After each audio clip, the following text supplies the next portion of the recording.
این ویدیو یک چیز را برایت روشن می کند. اینکه چطور سیگنال هایی را بگیری و فعال کنی که سال 2026 موفق ترین سال مالی و شغلی زندگیت شود.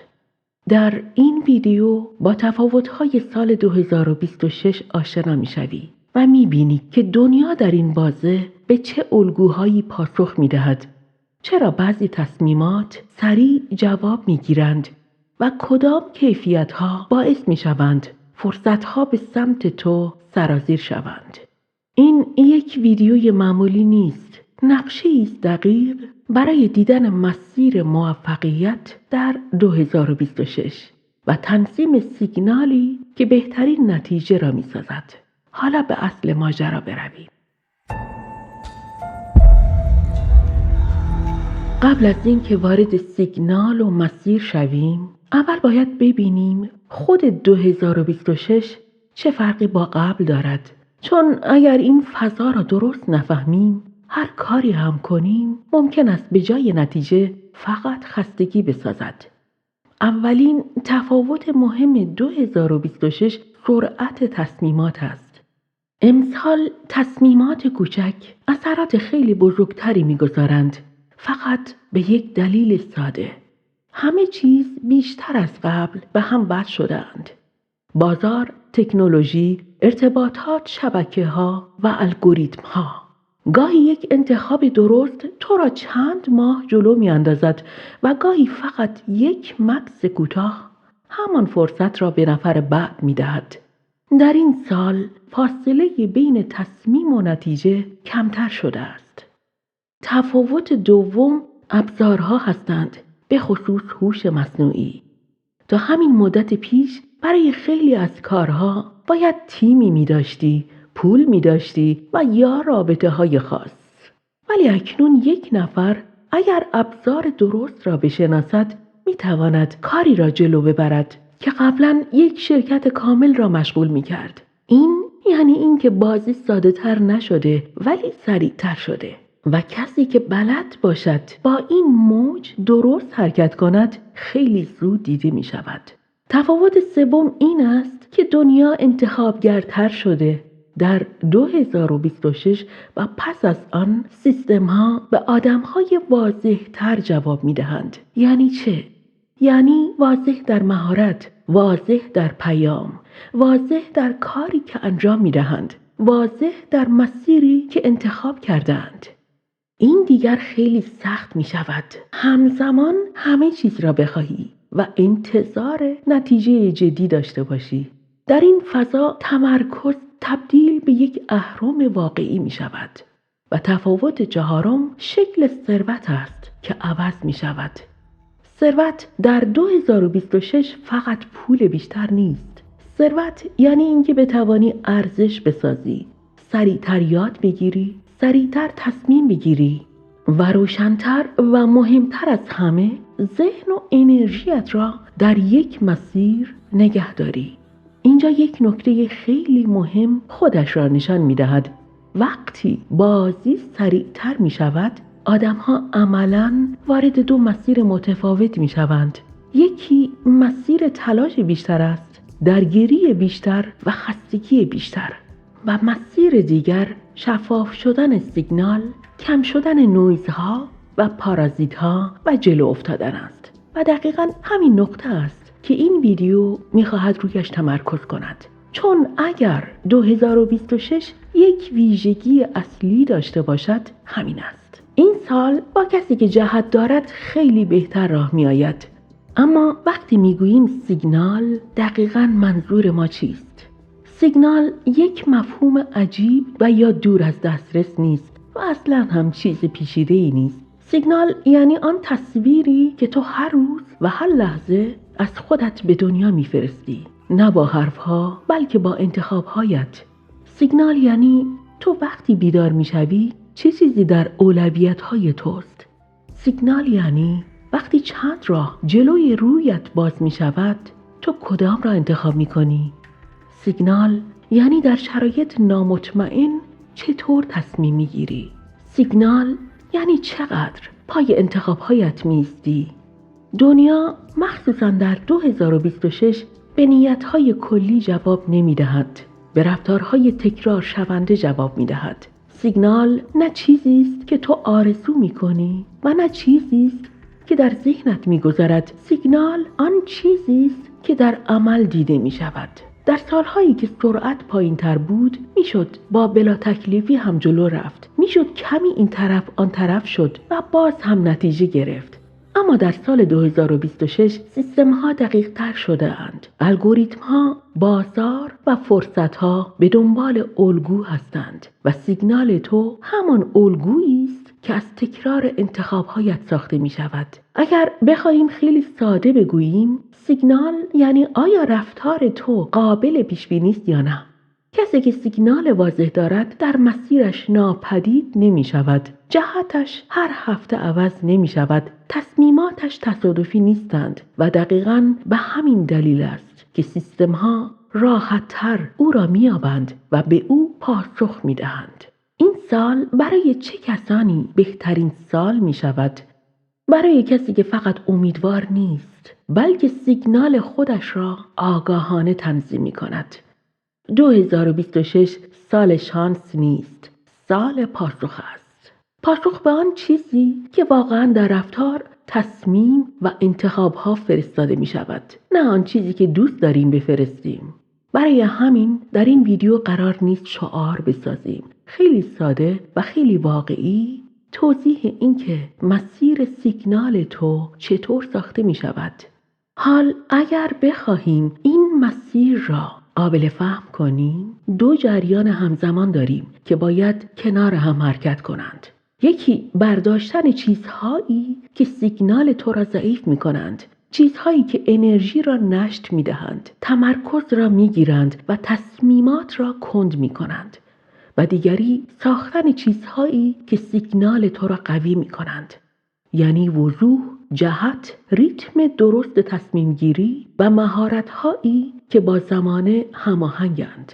2026 سالی است که این دو جریان باید همزمان حرکت کنند. آرام، پیوسته و واقعی. در اینجا گفتن یک نکته ضروری است. اینکه سیگنال دو بخش اساسی دارد، یکی درونی و دیگری بیرونی.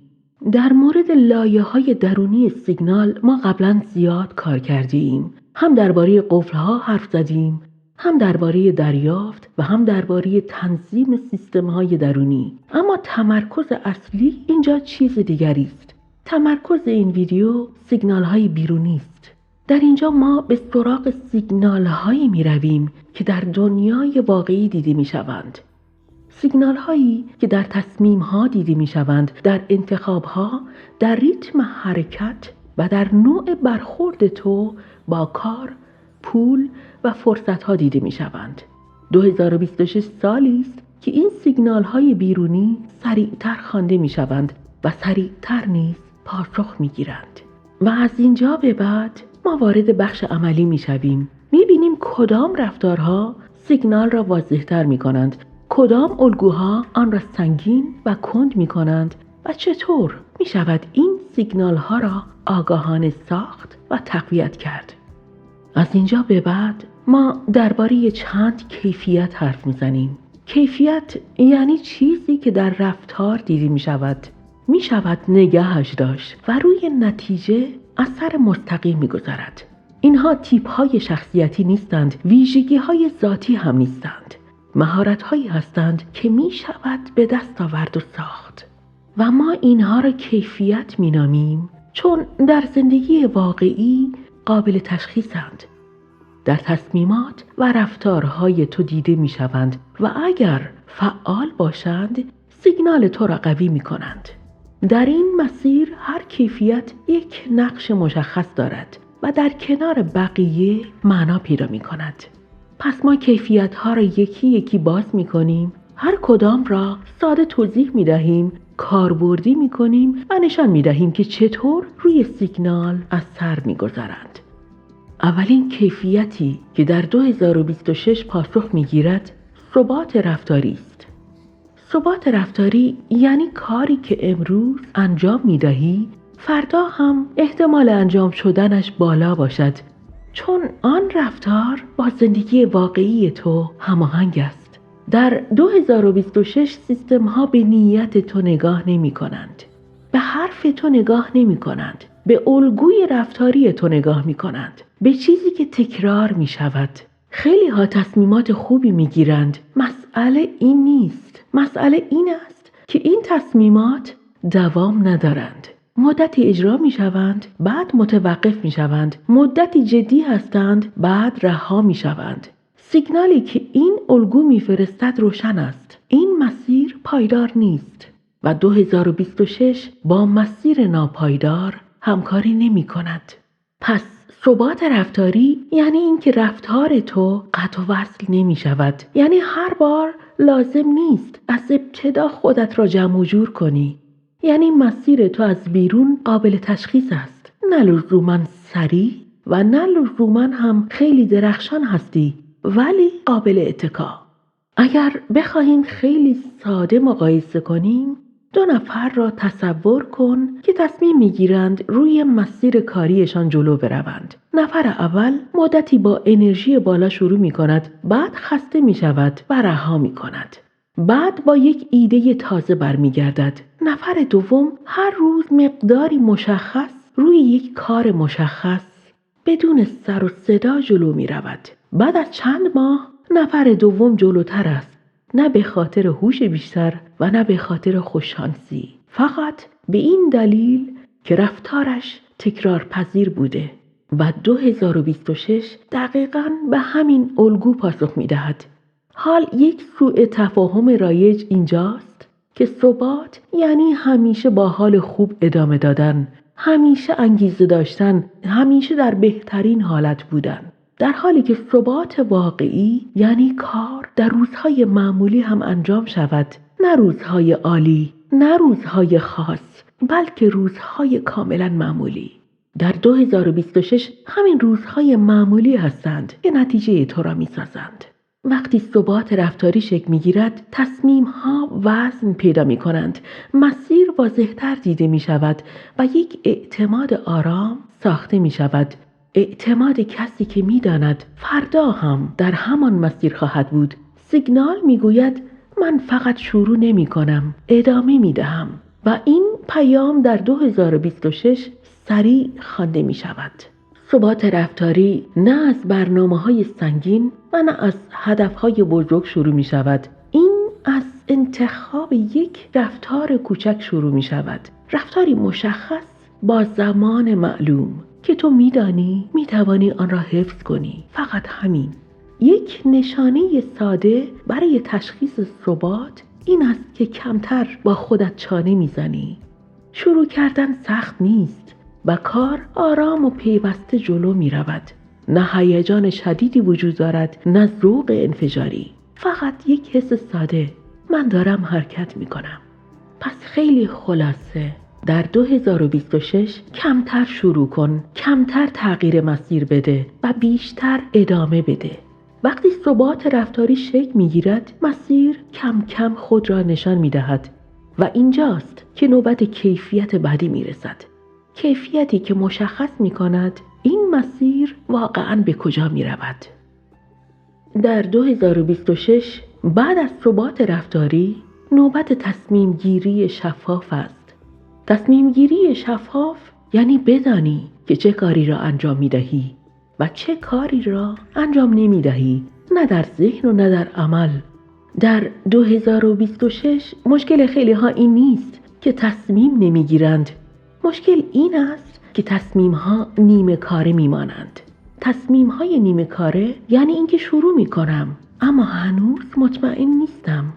جلو می روم اما راه بازگشت را باز می گذارم. انتخاب می کنم اما هزینه اش را نمی پذیرم.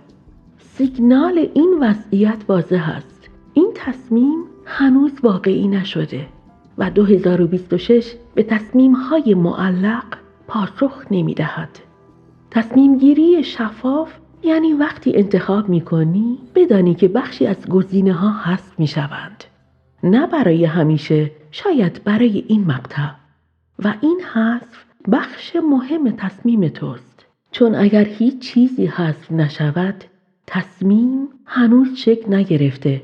در دنیای واقعی تصمیم شفاف خودش را اینطور نشان می‌دهد: اگر فرصت جدیدی بیاید، می‌دانی کدام را بپذیری و کدام را رد کنی. اگر حواست پرت شود، می‌دانی به چه چیزی برگردی. اگر فشار بالا برود، مسیرت را کاملاً عوض نمی‌کنی. اینها نشانه اند، نه حرف. یک مثال ساده: 2 نفر را در نظر بگیر که هر دو می‌خواهند مسیر کاریشان بهتر شود. نفر اول میگوید فعلا دارم بررسی میکنم. باید ببینم چه پیش میآید. میخواهم همه گزینه‌ها را باز نگه دارم. ولی نفر دوم میگوید در این مقطع تمرکز من روی این کار است و بر همان اساس رفتار میکند. بعد از مدتی نفر دوم جلو افتاده، نه چون آینده را دقیق‌تر میدانسته، بلکه چون تصمیمش قابل اجرا بود و امسال به همین نوع تصمیم پاسخ می‌دهد. تصمیم گیری شفاف به معنی تصمیم‌های بزرگ و خطرناک نیست.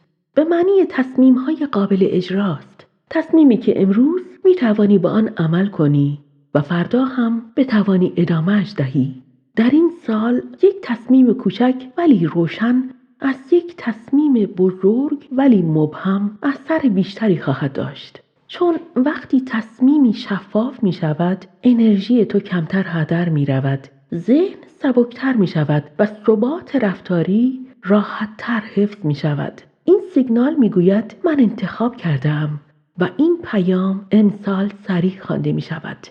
حالا یک نشانه ساده برای تشخیص تصمیم شفاف این است که کمتر بعداً میگویی.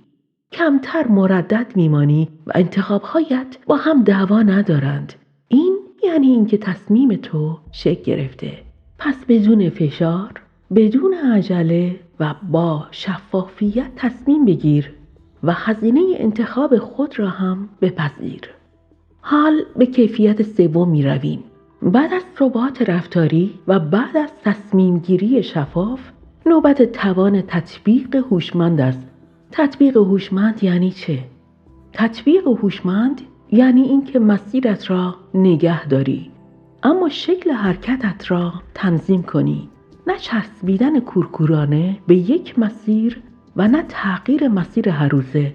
در 2026 آدم‌های خشک جلو نمی‌افتند، آدم‌های شل هم حرکت نمی‌کنند.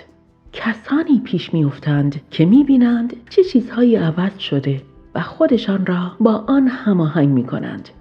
نیازی به از دست دادن هویت یا تغییر کور نیست. توان تطبیق یعنی اینکه می‌فهمی چیزی که قبلاً جواب میداد الان دیگر همان اثر را ندارد. نه انکارش میکنی، نه با آن میجنگی، فقط میپرسی الان در این لحظه چه چیزی بهتر جواب میدهد و چطور میتوانم خودم را با آن تنظیم کنم. یک مثال ساده: کسی را در نظر بگیر که سالها با همان روش کار کرده و موفق بوده، اما اکنون شرایط عوض شده اند. رفتار بازار تغییر کرده، انتظار آدم‌ها تغییر کرده. حال فرد بدون تطبیق میگوید همین که بود درست است و کم کم عقب میماند و فرد تطبیق پذیر میگوید مسیرم را نگه میدارم اما ابزارم را عوض میکنم و حرکت میکند و جلو میافتد. سال 2026 دقیقاً به دومی پاسخ میدهد. تطبیق هوشمند هرگز به معنای شروع دوباره از صفر نیست. به معنی این است که یاد بگیری اصلاح کنی و ادامه دهی بدون اینکه هر بار همه چیز را خراب کنی. در زندگی واقعی توان تطبیق اینطور دیده می شود: اگر شرایط عوض شود تو فلج نمی شوی. اگر ابزار تازه بیاید مقاومت بیدلیل نمی کنی. اگر نتیجه نگیری دفاع نمی کنی، تنظیم می کنی. اینها سیگنالند و امسال سیستم‌ها چه انسانی، چه کاری و چه مالی به آدم‌هایی واکنش نشان می‌دهند که قابل تنظیمند، نه آدم‌هایی که یا هیچ چیز را عوض نمی‌کنند یا هر روز همه چیز را عوض می‌کنند. تطبیق هوشمند به ثبات خیانت نمی‌کند، برعکس ثبات تو را زنده نگه می‌دارد.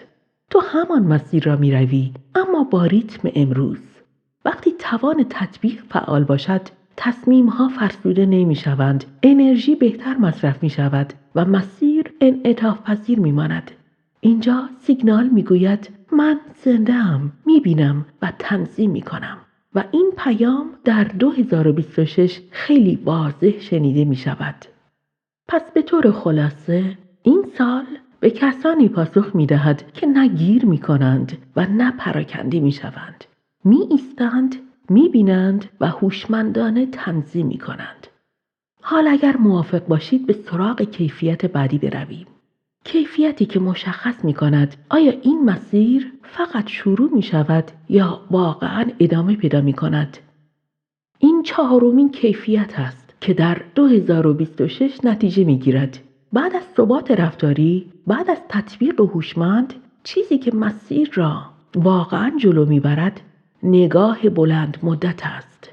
بازی بلند مدت یعنی تو فقط دنبال نتیجه سریع نیستی، به دنبال ساختن مسیری هستی که بتوانی در آن بمانی. در 2026 بردهای نمایشی زیاد دیده می شوند، اما دوام ندارند. آدم‌هایی که فقط می‌خواهند سریع دیده شوند، سریع هم خسته می شوند. 2026 به کسانی جواب می دهد که می دانند چرا شروع کردند و عجله‌ای ندارند تا زود به پایان برسند. بازی بلند مدت یعنی اینکه تو تصمیمی میگیری که شاید امروز هیجان نداشته باشد، اما فردا و ماه بعد هم جواب می دهد. و یعنی مسیرت را هر هفته عوض نمی کنی. با اولین سختی جهت را رها نمی کنی و با اولین نتیجه کوچک متوقف نمی شوی. مثلا 2 نفر یک کار را شروع می کنند. اولی می خواهد زود به پول برسد، زود دیده شود، زود نتیجه بگیرد. دومی می گوید می خواهم این مسیر را بسازم، حتی اگر آرام جلو برود. در چند ماه اولی شاید جلوتر دیده شود، اما در 2026 سیستم ها روی دومی حساب می کنند، چون دومی می ماند، ادامه می دهد و قابل اتکاست. بازی بلند مدت به معنی کند بودن نیست. به معنی این است که تو تصمیم‌ها را طوری می‌گیری که مجبور نباشی مدام برگردی و اصلاح کنی. در 2026 اصلاح مداوم مسیر هزینه سنگینی دارد. کسی جلو می‌افتد که کمتر عوض می‌کند، ولی عمیق‌تر جلو می‌رود. در زندگی واقعی بازی بلند مدت اینطور دیده می‌شود. اگر نتیجه دیر بیاید تو وحشت نمی‌کنی.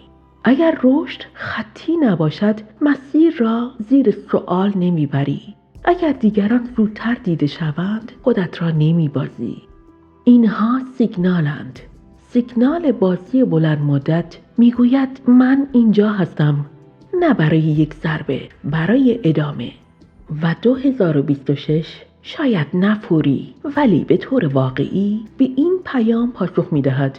و یک نکته مهم این که بازی بلند مدت بدون ثبات در هم میریزد، بدون تطبیق میمیرد. اما وقتی ثبات رفتاری داری، تطبیق هوشمند را میدانی و نگاهت بلند مدت است، سیگنال تو قابل اعتماد است. در جمع سال 2026 سال کسانی نیست که فقط شروع میکنند. سال کسانی است که میمانند، ادامه میدهند و مسیر را میسازند. انرژی پایدار پنجمین کیفیتی است که در 2026 تعیین کننده است. بعد از ثبات رفتاری، بعد از تطبیق هوشمند، بعد از بازی بلند مدت، یک عامل میماند که مشخص میکند اصلاً آیا میتوانی این مسیر را ادامه دهی یا نه، و آن انرژی پایدار است. در 2026 مشکل خیلی ها کمبود ایده نیست، کمبود وقت و حتی کمبود انگیزه نیست. مشکل اصلی این است که انرژی زود به پایان میرسد. ولی انرژی پایدار یعنی چه؟ یعنی اینکه بتوانی امروز کار کنی، فردا هم کار کنی، هفته بعد هم ادامه دهی، بدون اینکه هر بار بخواهی از صفر شروع کنی.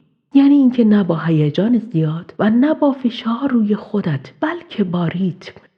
2026 به آدم‌هایی جواب می‌دهد که ریتم دارند، نه کسانی که 1 هفته می درخشند و 3 هفته ناپدید می شوند. انرژی پایدار یعنی بدنت، ذهنت و تصمیمهایت با همدیگر قهر نیستند.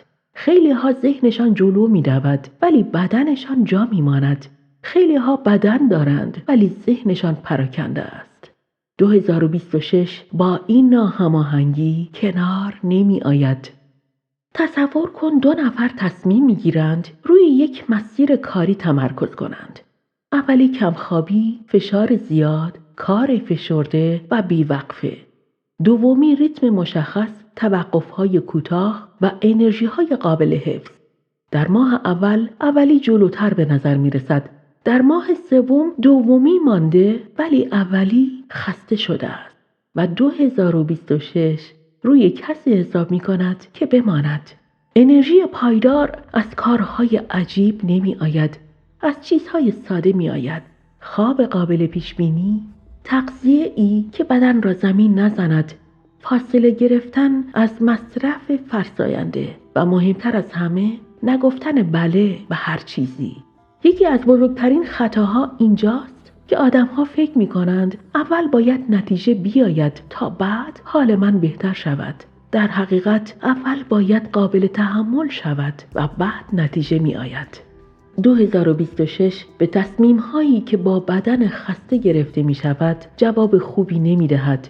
وقتی انرژی پایدار باشد تصمیم‌ها واضح‌تر می‌شوند. ترس قابل مدیریت می‌شود و ثبات راحت‌تر حفظ می‌شود. این یعنی سیگنال تو قطع و وصل نمی‌شود. سیگنال انرژی پایدار می‌گوید من می‌توانم ادامه دهم. و این پیام در 2026 خیلی مهم است. و نشانه‌های انرژی پایدار این است که اگر آخر روز کاملا تهی نمی‌شوی، تصمیم‌ها را مدام عقب نمی‌اندازی و برای ادامه نیاز به شوک احساسی نداری، یعنی انرژیت دارد تنظیم می‌شود. پس 2026 سال کسانی نیست که خودشان را می‌سوزانند. سال کسانی است که انرژیشان را مدیریت می‌کنند. چون کسی که انرژی دارد می‌ماند، اصلاح می‌کند و جلو می‌افتد. پس خیلی خلاصه سیگنال یعنی آن چیزی که اگر حرف نزنی از روی زندگیت خوانده می شود، از روی تصمیمات، ریتم روزها، انتخابها و چیزهایی که ادامه می دهی یا اینکه رها می کنی. و چرا بعضی آدم‌ها حس می کنند دنیا با آنها راه می آید؟ برای اینکه وضوح دارند پس مسیر را گم نمی کنند، ثبات دارند پس قطع نمی شوند، اعتماد می سازند پس تنها نمی مانند، کنجکاوند پس عقب نمی افتند، شجاعند پس وارد بازی می شوند و انرژی دارند پس دوام می آورند. از بیرون ممکن است اسمش شانس به نظر برسد ولی از درون نتیجه یک سیگنال منظم است. این کیفیت ها جدای از هم کار نمی کنند، با فشار ساخته نمی شوند، یک شبه هم شکل نمی گیرند. اما اگر حتی یکی یکی فعال شوند، سیگنال شروع می کند به تغییر و وقتی سیگنال تغییر می کند، پاسخها هم تغییر می کنند. تا اینجا درباره سیگنال حرف زدیم. حالا می خواهیم کاری کنیم که این سیگنال تثبیت شود. این تکنیک قرار است الگویی در اختیار تو قرار دهد. نام تکنیک سیگنال 1 هفتگی قابل دیدن است. مرحله اول انتخاب یک محور واقعی است. اینجا خیلی ها اشتباه می کنند. الان فقط یک سوال را برای خودت جواب بده. در این مقطع مهمترین حوزه‌ای که می خواهم جلو برود کدام است؟ مثلا پول و کار، پروژه های شخصی، یک مهارت مشخص یا بازسازی انرژی و نظم زندگی؟ نه همه با هم، فقط یکی از اینها. مثال واقعی، فرض کنیم انتخاب تو پول و مسیر کاری است. مرحله دوم در اینجا تعریف رفتار قابل دیدن است، نه هدف یا آرزوی تو. حالا این سوال را جواب بده. اگر کسی از بیرون فقط رفتارهای من را ببیند، از کجا می‌فهمد که من روی این محور هستم؟ این نه نیاز به برنامه ریزی پیچیده‌ای دارد، نه انجام همزمان 10 کار، فقط یک رفتار ساده و قابل تکرار. مثلا هر روز 45 دقیقه روی یک مهارت پولساز، یا هر روز تماس یا پیگیری یک فرصت کاری، یا هر هفته تحویل یک خروجی مشخص. این رفتار می شود هسته سیگنال تو.